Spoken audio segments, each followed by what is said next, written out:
如果中国真的敢对台湾动武，结果会如何？日本方面最近传出一个震撼的讯息，中国只要胆敢攻打台湾，日台将立即建交，全世界也会立刻承认台湾。听起来仿佛天方夜谭，但这番话其实出自日本高层人士之口，道出了国际态势可能剧烈翻转的剧本。难道北京苦心经营多年的一中政策会在他自己开战的那一刻瞬间崩解？今天就让我们深入探讨这个引人入胜又扣人心弦的剧本。中国一旦武力犯台，等待他的会不会是全球合力反扑，甚至导致中国完了的下场？首先，我们先来看日本为什么会抛出敢打台湾、日台建交加全球承认台湾的强硬讯息。日本一向被视为亚洲区域内最关注台海安全的国家之一。早在1972年，日本和中华人民共和国建立外交关系时，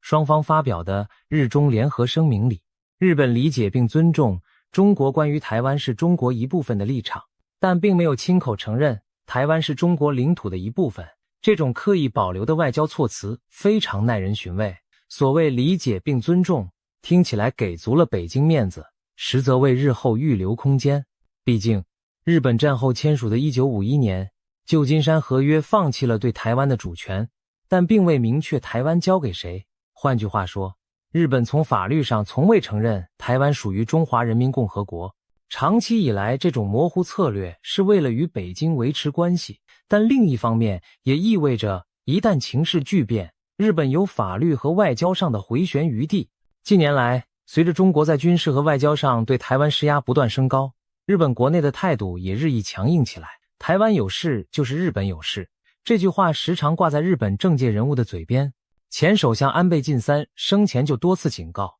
北京若胆敢武力犯台，东京和华盛顿绝不可能袖手旁观。2021年末，安倍更直言，台湾一旦出事，日本和美国都将视同自身遭受威胁。这种前所未有的表态在日本社会引发广泛共鸣。没过多久，时任日本副首相的麻生太郎也谈到，若中国武力犯台，日本可能依据存立危机事态，也就是日本存亡受到威胁的情况，来行使集体自卫权，和美国一起防卫台湾。可以说，东京对台海的安全看得越来越重，已经把它视为攸关日本自身生存的战略命脉。就在最近，日本执政高层又有强硬声音传出。日本政坛知名的强硬派高市早苗公开表示，台海一旦爆发武装冲突，将对日本构成存亡危机事态。这话的意思很清楚，台湾若遭攻击，日本等同遭受威胁。这番言论让北京当局跳脚，中国对日本祭出一连串外交抗议和经济恐吓措施，包括批评日本干涉内政，暗示要对日本企业使绊子等等。然而，日本并没有因此退缩。事实上，这几年来，日本早就开始减少对中国的经济依赖，强化自身国防。2012年左右起，日本政府逐步推动供应链多元化，奖励日企从中国撤离部分产能。经过10年布局，如今日本相比许多西方国家更有底气承受与中国关系恶化的冲击。德国媒体就赞叹道，日本在经济安全道路上比我们早走了10年，也因此中方的威吓在东京眼中似乎少了几分杀伤力。在这样的背景下，前日本驻澳洲大使山上信吾在接受访问时抛出了一个震撼性的提议。他主张西方国家应该团结一致，提前放出明确信号来吓阻北京。他说，要让北京知道，一旦对台湾动武，基中政策就将立即寿终正寝。这句话翻译成大白话就是，如果解放军敢开第一枪，国际社会长期以来对北京的妥协默契，也就是各国在名义上只承认北京政府与台湾没有正式邦交的状态，将立刻结束。取而代之的会是什么？山上信吾点出了答案，各国将在外交上迅速而正式地承认台湾为一个独立国家，而日本会带头行动，成为推倒第一张骨牌的那个国家。试想，那将会是何等天翻地覆的变局。北京苦心经营了几十年的一个中国框架，几乎是他对外关系的基石。如果因为他自己对台湾开战而瞬间崩毁，对中国政权来说无异于一场地缘政治的大地震。一直以来，北京透过外交利诱和经济施压，不断削减台湾的邦交国数量。从20世纪末，台湾还有30多个友邦，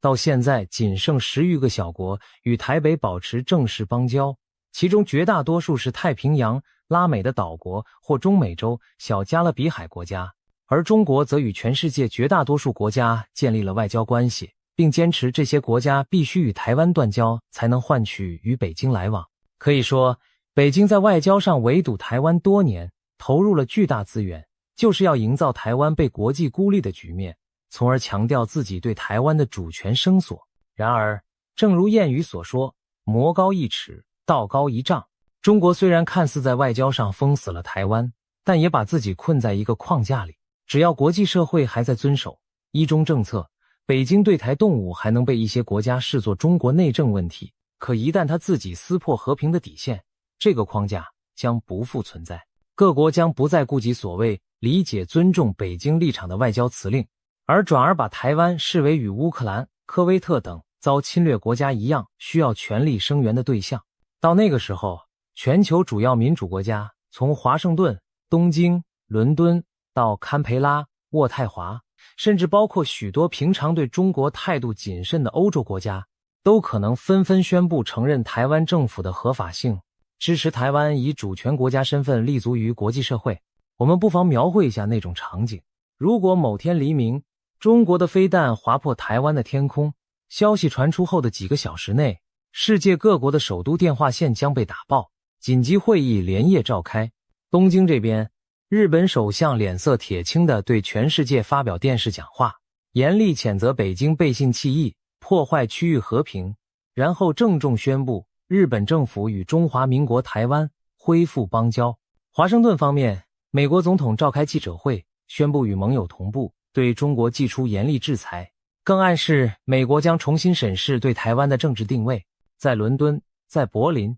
在巴黎，欧洲各国领袖紧急协调步调，发表联合声明声援台湾。澳洲和加拿大这些美日的铁杆盟友更是可能在第一时间就对台湾伸出正式外交承认的橄榄枝。同时，联合国安理会里，美英法等国会逼中国为侵略行为承担责任，即使中国动用否决权，也无法挽回国际舆论的谴责怒潮。全球新闻媒体的头版会用最大的字体写着台海战争爆发，世界各国承认台湾主权。对北京来说，这无疑是一场彻底的外交噩梦。原本苦心筑起的一中孤立网，顷刻间反转成为反中联盟。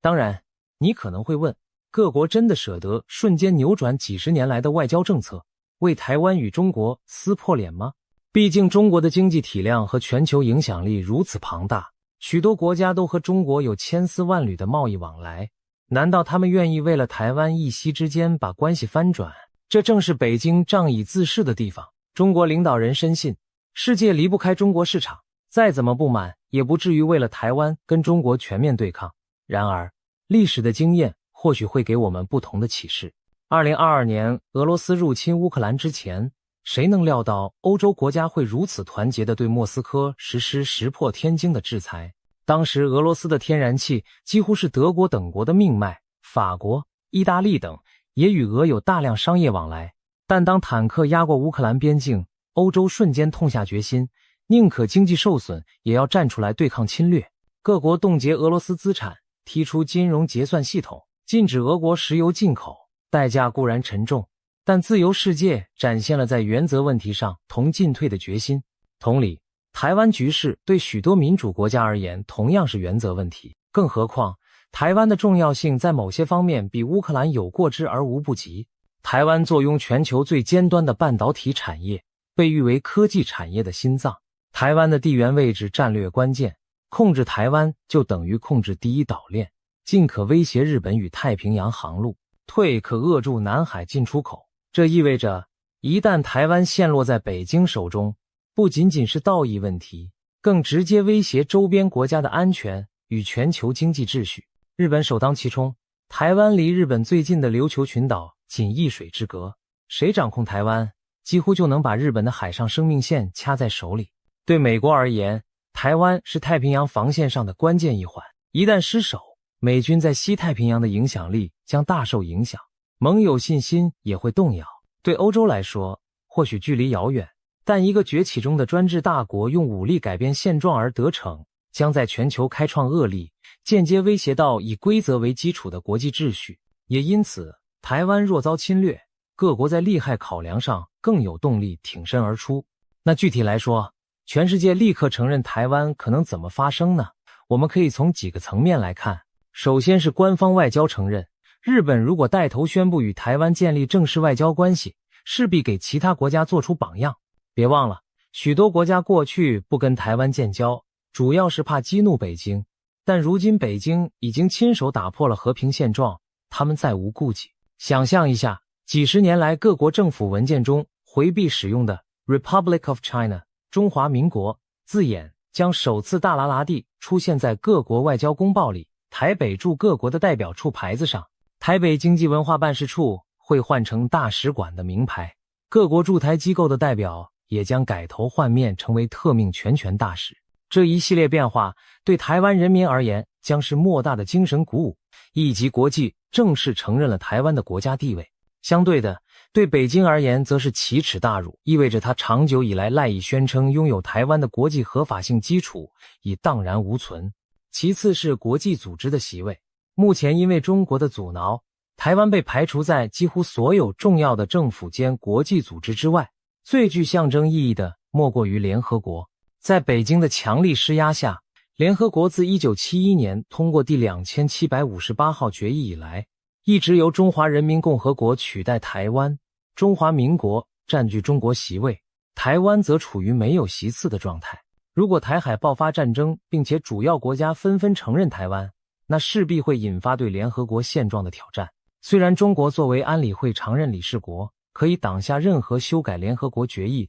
或会员资格的提案，但别忘了还有联合国大会的舞台。在冷战时期，美苏角力中就曾出现联合国大会团结为和平决议，来绕过安理会僵局的先例。如果国际多数成员认定台湾应该重返国际组织，或许会出现替代方案，例如在某些组织以观察员或其他特殊名义让台湾参与，甚至干脆另起炉灶，建立民主国家联盟之类的新框架，把台湾纳入其中。一旦国际主流舆论转向支持台湾的独立地位，北京在这方面将腹背受敌，泥足深陷。再来看军事联盟与安全保证，外交承认固然象征意义重大，但更直接的影响在战场上。日本前驻澳大使所说的各国承认台湾，其实隐含着另一层意思。当大家都把台湾视为主权国家，那中国攻打台湾，在国际法理上就被定性为对一主权国的侵略行为，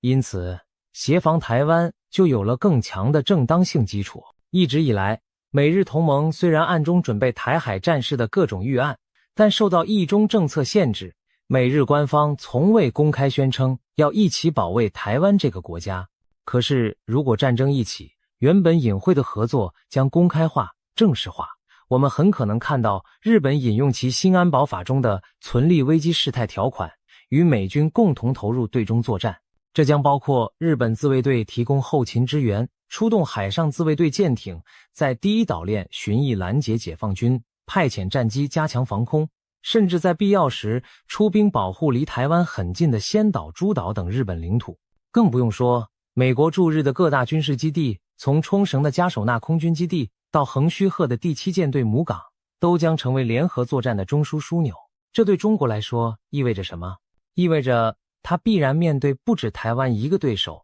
而是一个由美日组成的强大军事同盟的怒火。其实以北京一贯的思维模式，它绝不愿意同时与美日两强开战，但台海的地理和政治现实却让中国极难避开日本的介入。台湾离日本太近，日本不可能对战火充耳不闻。一旦美军卷入战局，中国要瘫痪美军行动，极可能会试图攻击位于日本领土上的美军基地。这就如同珍珠港事件让美国卷入二战一般，解放军的飞弹如果落在日本土地上，日本就被直接卷入战争，没有任何回旋空间。而即便中国暂时不打日本本土，台海战事造成的难民潮、经济动荡、封锁航道等，都足以对日本构成重大威胁，使日本有理由行使集体自卫权。总之，台海一开战，日美同盟的军事反应将如影随形。没有任何模糊地带。从那一刻起，中国所面对的将不再是一个孤立的台湾，而是一整个现代化军事联盟的怒火。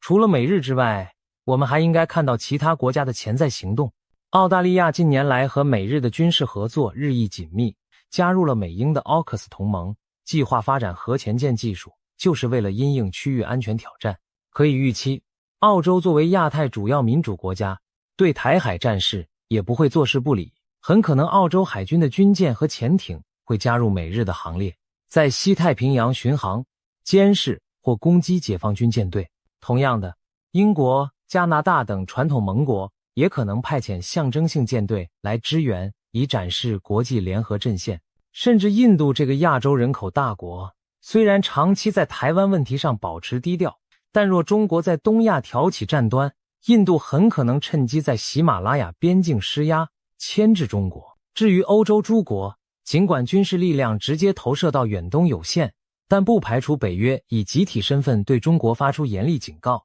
甚至提供情报、技术协助给台湾和盟军。如此一来，北京将发现自己几乎同时面对着半个地球的敌意，经济上被制裁孤立，外交上被围堵批判，军事上则要与全球最精锐的几支武装力量对抗。在这种四面楚歌的情况下，中国完了会不会从假设变成现实？我们可以从几个角度来衡量。首先是经济命脉，中国经济体量虽大，但对外贸易和技术进口的依赖也很深。如果真的兵戎相见，西方阵营势必对中国展开前所未有的经济制裁，那将比俄罗斯遇到的打击更加猛烈100倍。想象一下，中国的外汇储备被冻结在海外银行，中国主要银行被踢出 SWIFT 国际结算系统，美欧日对中国的高科技产品实施全面禁运，断绝晶片、软体、设备的供应，全球航运公司停止挂靠中国港口，国际资金疯狂撤离中国市场。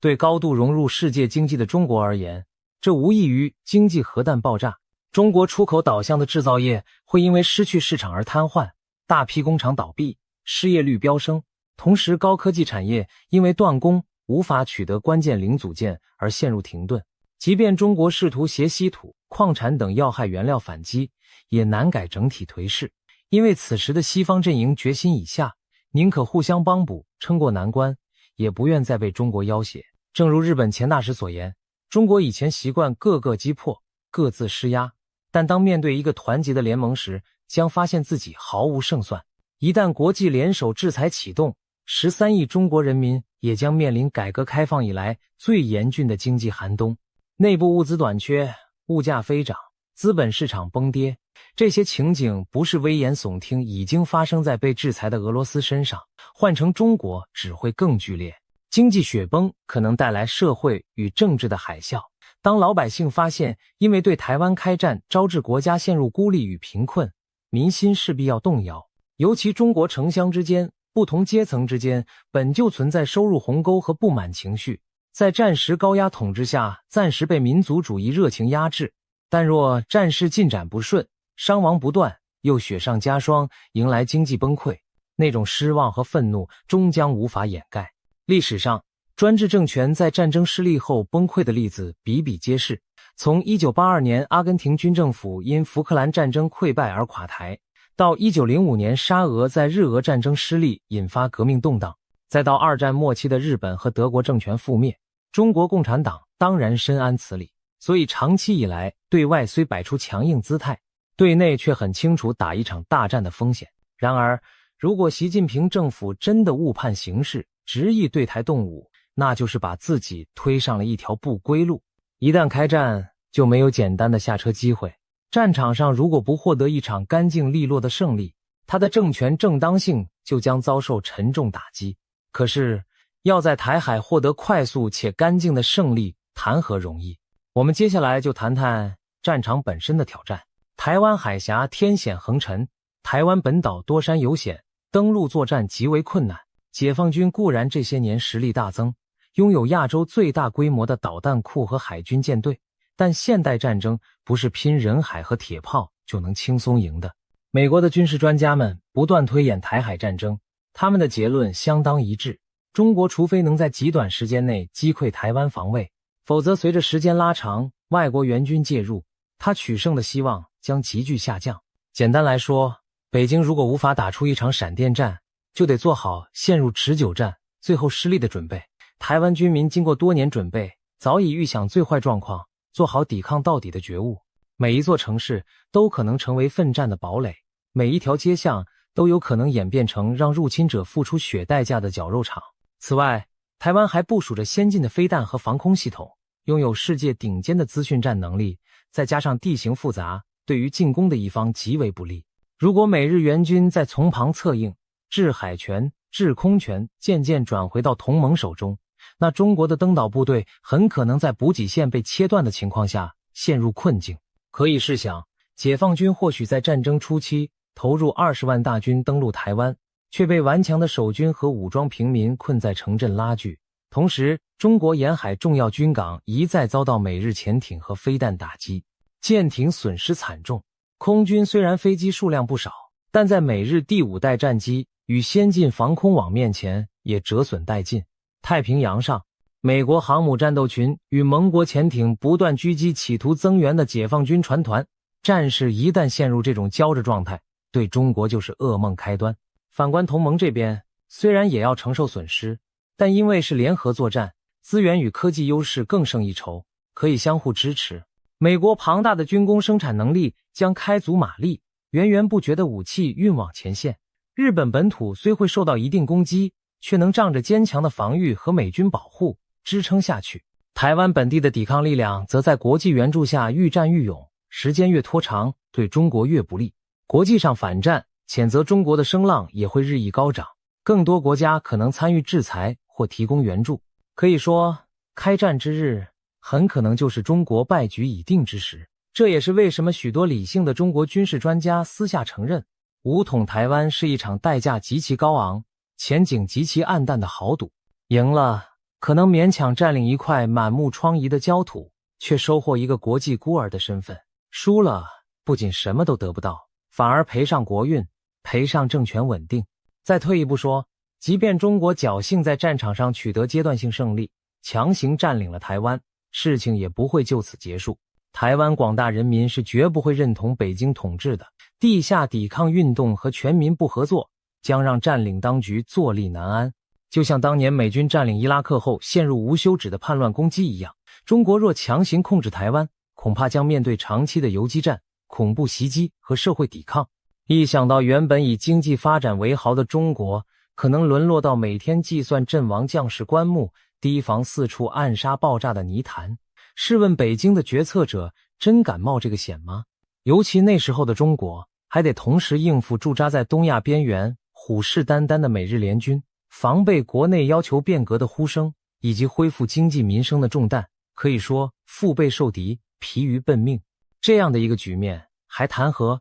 实现中华民族伟大复兴？恐怕执政者反倒要担心如何保住政权不垮台了。上述种种推演，说起来虽然是未来的假设，但却并非天马行空。在现实中，我们已经看到许多端倪。日本为首的民主国家阵营正在暗中演练一旦台海有事时的各种剧本。美日每年举行联合军演，把科目越来越明确地聚焦在离岛防卫、飞弹拦截上。美国和台湾之间的军事交流也逐渐公开化，多位美军退役将领访问台北，提供建议。甚至在北约峰会上，欧洲盟友也首度谈及台海和平的重要性，强调不能允许以武力改变现状。这些迹象都在向北京传递一个强烈讯息：不要轻举妄动，否则后果自负。而前面提到日本前大使山上信吾的强硬建议，更是希望把这讯息具体化，直接告诉北京：你若动武，我们就掀桌，不再配合你演什么一中戏码。在他看来，只有这种前所未有的坚决态度，才足以让北京清醒，认识到武力犯台将招致的毁灭性代价。最后，我们不妨从北京当局的心理来做一个总结式的想象。多年以来，他们对台湾问题有着强烈的历史使命情节，总认为统一是迟早的事。然而，他们同时也非常精明地利用国际规则玩游戏，一方面高喊和平统一、一国两制，另一方面疯狂扩张军备，在台海周边进行军事恐吓。北京贼心不死，但又希望国际社会继续遵守，一中原则，别真把他当成侵略者。然而世事岂能两全？如果真有那么一天，他选择撕下面具动手，那国际秩序的天平也将立刻倒向另一端，中国将瞬间失去道德制高点，被定义为侵略者、麻烦制造者、规则破坏者。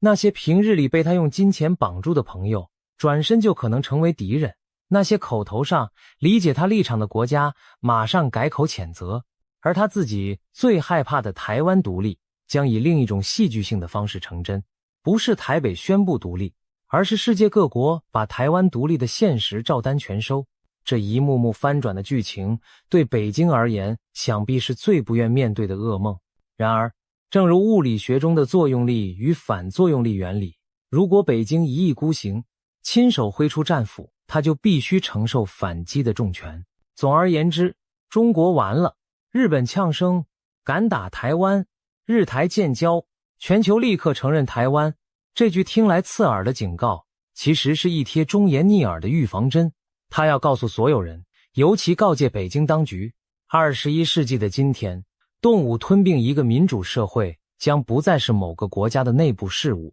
而是整个世界的公敌行径。一旦开战，不仅你拿不到想要的中国台湾，反而会把自己推向坟场，把台湾送上国际承认的殿堂。对台湾人民而言，这或许反而是浴火重生，真正获得国际平等地位的契机。但对中国来说，将迎来的可能是国运从巅峰坠落谷底的悲剧。愿这样的灾难永远只停留在假设，两岸能在和平中找到出路。然而，假如某天战云笼罩，我们也已经清楚地知道，正义与自由的阵营绝不会退缩，他们将以最坚决的行动告诉侵略者，你要战，那便是你末日的开始。